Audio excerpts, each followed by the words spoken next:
વિદ્યાર્થી મિત્રો, good morning sir.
ચાલો વિદ્યાર્થી મિત્રો, હું આજે તમને એક વાર્તા સંભળાવીશ જે તમારે ધ્યાનથી સાંભળવાની છે અને હું તેના પછી તમને કેટલાક પ્રશ્નો પૂછીશ.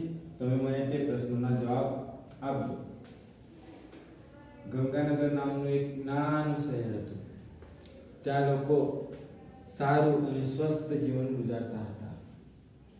ધીમે ધીમે સમય જતાં ત્યાં ફેક્ટરીઓ સ્થાપવા લાગી, વાહન વ્યવહાર વધવા લાગ્યો. રાજુ અને કનૈયા એમ બે ભાઈ રહેતા હતા. રાજુ એ ગંગાનગરમાં આવેલી ફેક્ટરીમાં કામ પર જતો હતો અને કનૈયા એ બાળપણથી જ શહેરથી દૂર આવેલી હોસ્ટેલમાં રહી ભણતર કરતો હતો. ધીમે ધીમે વાહન વ્યવહાર વધતો ગયો અને ત્યાં આવેલી ફેક્ટરીઓ પણ વધતી ગઈ. કનૈયા 8 વર્ષ પછી હોસ્ટેલમાંથી શહેરમાં આવ્યો. તેણે જોયું કે તેના ભાઈને સાંભળવાની ક્ષમતા ઓછી થઈ છે. કનૈયા હવે તેનું કારણ જાણવા માટે રાજુની ફેક્ટરીમાં ગયો. રાજુની ફેક્ટરીમાં ત્યાંના મશીનો ખૂબ જ ઘોંઘાટ કરતા હતા. તે જોઈ કનૈયા સમજી ગયો અને તેને ગામ ઉપર નોંધ કરી કે ગામના ઘણા લોકો આવા કેટલાક કારણોથી પીડાતા હતા. ઉદાહરણ તરીકે ગામના લોકો ટ્રેનનો અવાજ, વાહન વ્યવહારનો ઘોંઘાટ, ફેક્ટરીઓનો ઘોંઘાટથી ત્રાસી ગયેલા હતા. કનૈયાએ ઘોંઘાટના પ્રદૂષણ રોકવા માટે ખૂબ જ પ્રયત્નો કર્યા. તેને સૂચન આપ્યું કે ફેક્ટરીઓ ગામથી દૂર રહેવી જોઈએ અને ફેક્ટરીઓમાં સાઉન્ડપ્રૂફ સિસ્ટમની વ્યવસ્થા હોવી જોઈએ જેથી ઘોંઘાટ બહાર આવી શકે નહીં. કનૈયાએ ઘોંઘાટ રોકવા માટે ઘણા કામ કર્યા. તો ચાલો વિદ્યાર્થી મિત્રો, હું તમને કેટલાક પ્રશ્નો પૂછીશ, તમે મને તેના જવાબ આપજો. વાર્તામાં આવેલા શહેરનું નામ શું હતું? Ganganagar. Very good. Sit down. કનૈયાના ભાઈનું નામ શું હતું? તમે Prabhakar. Rajubhai. Very good. Sit down. Kanaiya હોસ્ટેલથી શહેરમાં કેટલા વર્ષ પછી આવ્યો? તમે Rohit. 8. Very good. Sit down. Raju ઉપર મશીનોના ઘોંઘાટની શું અસર જોવા મળી? તમે સાંભળવાની શક્તિ ઓછી થઈ. Very good, excellent. Sit down. કનૈયાએ શું રોકવા માટે ઘણા પ્રયત્નો કર્યા? ધ્વનિ પ્રદૂષણ. Very good, excellent, sit down. તો ચાલો વિદ્યાર્થી મિત્રો, આજે આપણે ધ્વનિ પ્રદૂષણની હાનિઓ અને તેના નિયંત્રણનો અભ્યાસ કરીશું.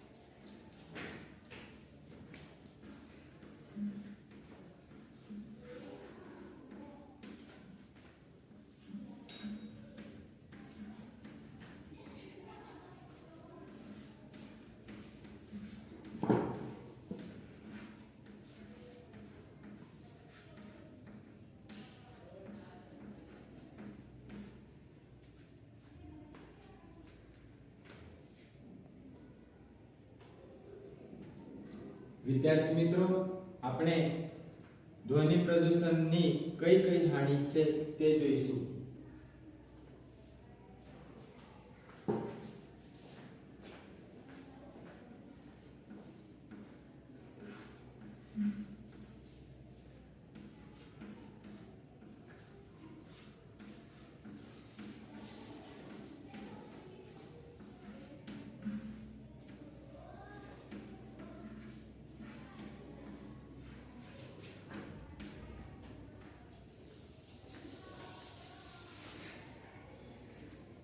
શું તમે જાણો છો, તમારે આજુબાજુ અતિશય ધ્વનિ પ્રદૂષણની હાજરી એ સ્વાસ્થ્ય સંબંધિત કેટલીક ખામીઓ ઉત્પન્ન કરે છે? અનિદ્રા, હાઇપરટેન્શન, ચિંતા અને અન્ય ઘણી બધી ખામીઓ ધ્વનિ પ્રદૂષણના કારણે ઉત્પન્ન થઈ શકે છે. પ્રબળ ધ્વનિના પ્રભાવ હેઠળ રહેવાવાળા વ્યક્તિ કાયમી કે કામચલાઉ સાંભળવાની શક્તિ ઓછી થઈ જાય છે.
આ બધી ધ્વનિ પ્રદૂષણની હાનિઓ છે.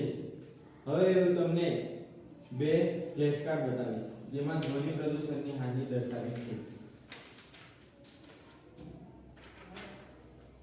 આ ફ્લેશ કાર્ડમાં તમે લોકો જોઈ રહ્યા છો, આ વ્યક્તિ ધ્વનિ પ્રદૂષણની હાનિથી પીડાય છે. બાજુમાં ડીજે વાગે છે, આ બાજુ બસનો અવાજ, આ બાજુ ધમાલ કરતા બોય, આવી રીતે ધ્વનિ પ્રદૂષણથી પીડાય છે. બીજા ફ્લેશ કાર્ડમાં પણ એવી જ એક ઘટના છે જે વાહન વ્યવહાર સંબંધિત છે. ટ્રેનનો અવાજ, ટ્રાફિક, હોર્નનો અવાજ, પ્લેનનો અવાજ, આવા શહેરમાં ઘણા થતા ધ્વનિ પ્રદૂષણના અવાજ જે લોકોને ખૂબ જ ત્રાસજનક લાગે છે.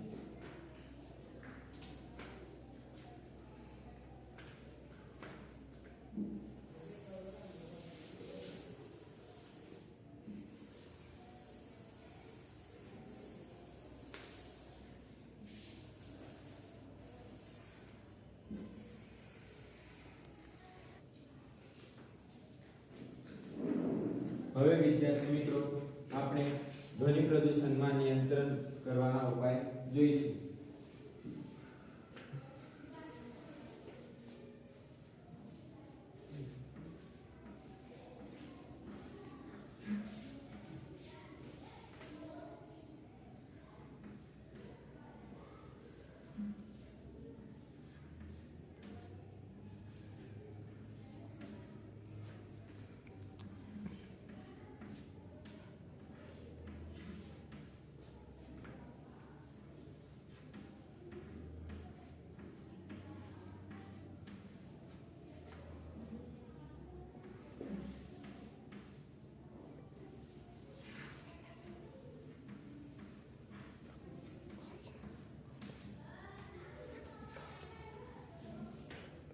School level. ધ્વનિ પ્રદૂષણના નિયંત્રણ માટે ધ્વનિ પ્રદૂષણ કરતા એટલે કે ઘોંઘાટ ઉત્પન્ન કરતા સ્ત્રોતો પર નિયંત્રણ કેવી રીતે લાવી શકીએ તે જોઈએ.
હવાઈ જહાજના એન્જિનો, પરિવહનના વાહનો, ઔદ્યોગિક ફેક્ટરીઓ, ઘરેલું વપરાશના ઉપકરણો આ બધી વસ્તુમાં આપણે સાયલેન્સરનો ઉપયોગ કરવો જોઈએ તથા રહેઠાણવાળા વિસ્તારથી ફેક્ટરીઓને દૂર સ્થાપવા જોઈએ જેથી લોકોને ત્રાસજનક નહીં લાગે અને લોકો શાંતિથી પોતાનું જીવન ગુજારી શકે.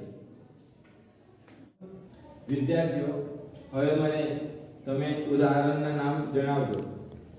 2 થી 3 હાનિઓના અને 2 થી 3 નિયંત્રણ.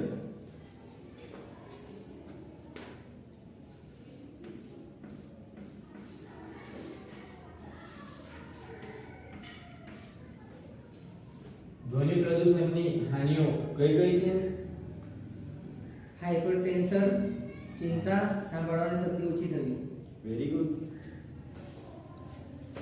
ધ્વનિ પ્રદૂષણની હાનિઓ હાઇપરટેન્શન, ચિંતા અને સાંભળવાની શક્તિ ઓછી થવી, સાથે સાથે માનસિક તાણ.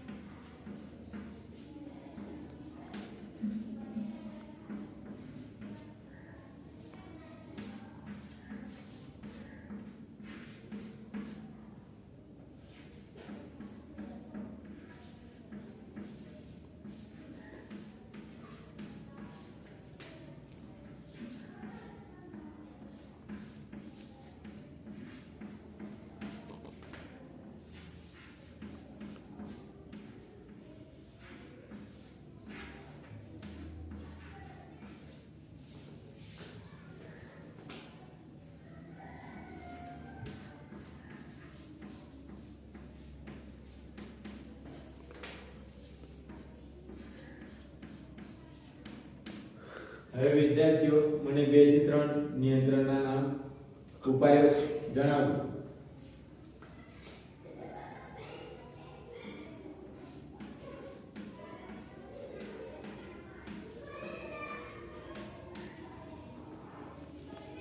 બોલો.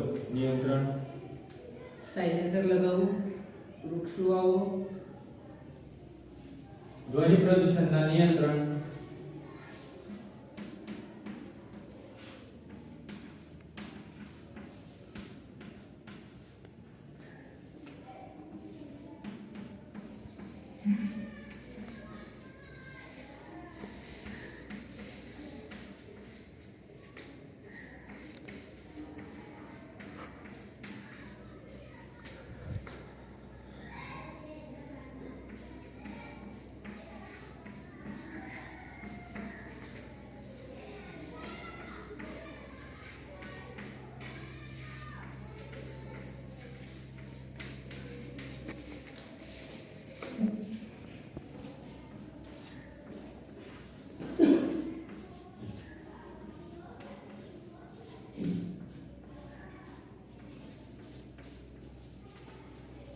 ધ્વનિ પ્રદૂષણના નિયંત્રણ ઘોંઘાટ કરતા યંત્રો પર સાયલેન્સર લગાવવું કે ઘોંઘાટ કરતી ફેક્ટરીઓના આજુબાજુ સાઉન્ડપ્રૂફ દિવાલનું નિર્માણ, હોર્નનો ઓછો ઉપયોગ કરવો અને વૃક્ષો લગાવવા જેવા કે રહેઠાણવાળા વિસ્તાર પર ઘોંઘાટનો અવાજ પહોંચી શકે નહીં.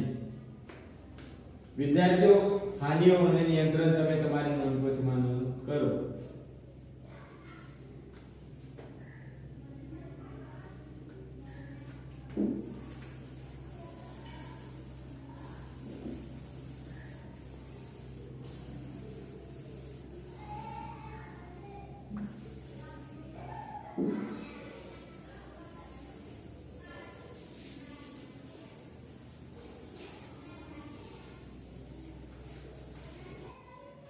હવે વિદ્યાર્થી મિત્રો, હું તમને કેટલાક ખરા ખોટા અહીંયા લખીને બતાવીશ.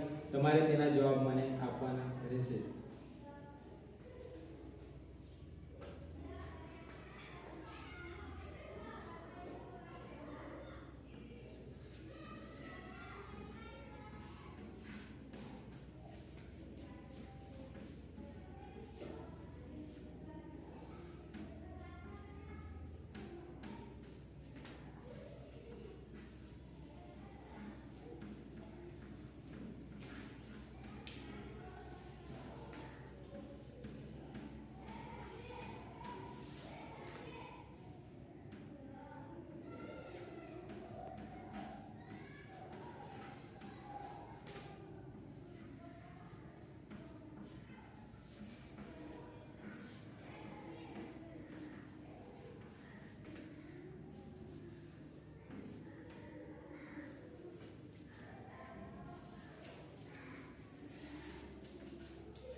હવે વિદ્યાર્થી મિત્રો, તમારા સામે મેં ખરા ખોટા મૂકેલા છે.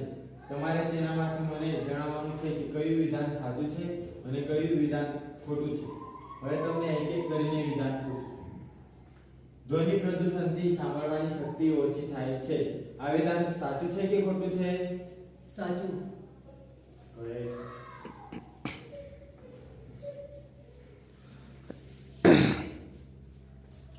ઘોંઘાટવાળા વિસ્તારથી રહેઠાણ નજીક હોવું જોઈએ.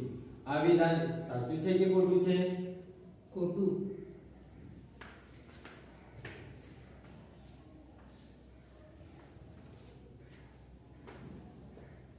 ધ્વનિ પ્રદૂષણથી માનસિક તાણ થાય છે. કુણાલ, તમે બોલો. આ વિધાન સાચું છે કે ખોટું છે? સાચો.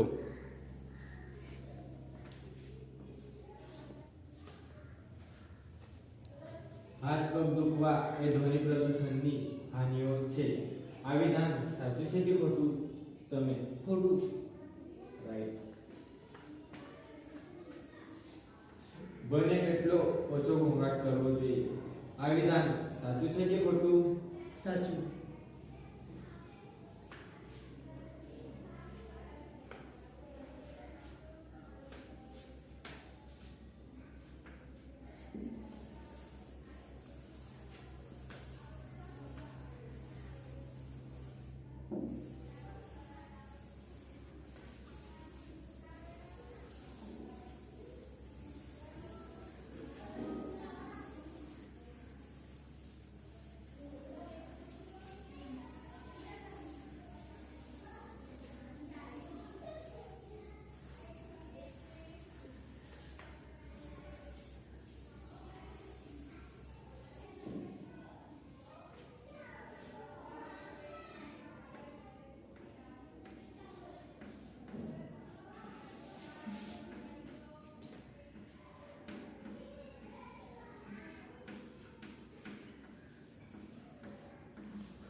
ધ્વનિ પ્રદૂષણથી સ્વાસ્થ્ય સંબંધિત ખામી થાય છે. આ વિધાન સાચું છે કે ખોટું? Very good.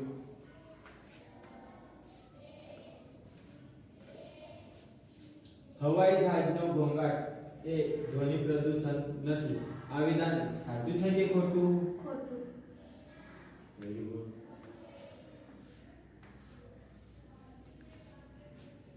સાંસ્કૃતિક કાર્યક્રમ તથા ઉત્સવમાં વાગતા ડીજેનો અતિશય અવાજ એ ઘોંઘાટ નથી. આ વિધાન સાચું છે કે ખોટું? ખોટું. Very good.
વિદ્યાર્થી મિત્રો, તમારે સ્વાધ્યાયમાં તમારા આજુબાજુ ધ્વનિ પ્રદૂષણ ફેલાવતા સ્ત્રોતોની નોંધ કરી લાવવાની રહેશે.